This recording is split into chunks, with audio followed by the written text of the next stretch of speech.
den her video her, der viser vi, hvordan man laver en salto. Så ja. Først skal du øve dig i at få et godt afspring, som mig hun viser her.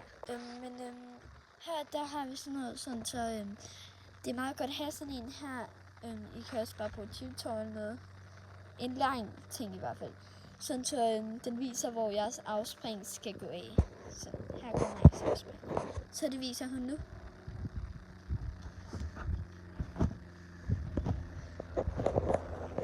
Og når du så har gjort det, så skal du øve dig i at folde dine ben sammen ind i de arme.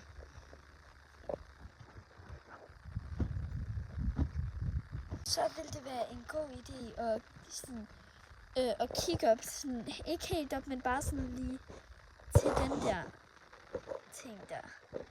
Ja, bare lige op på den top, når du laver en salto.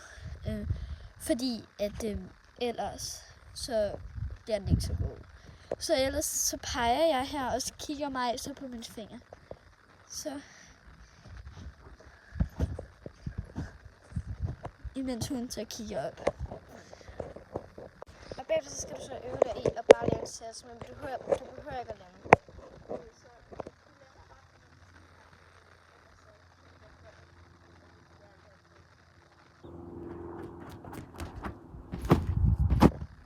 Sådan. Og når man har øvet sig på det lidt, så kan man lave en salto.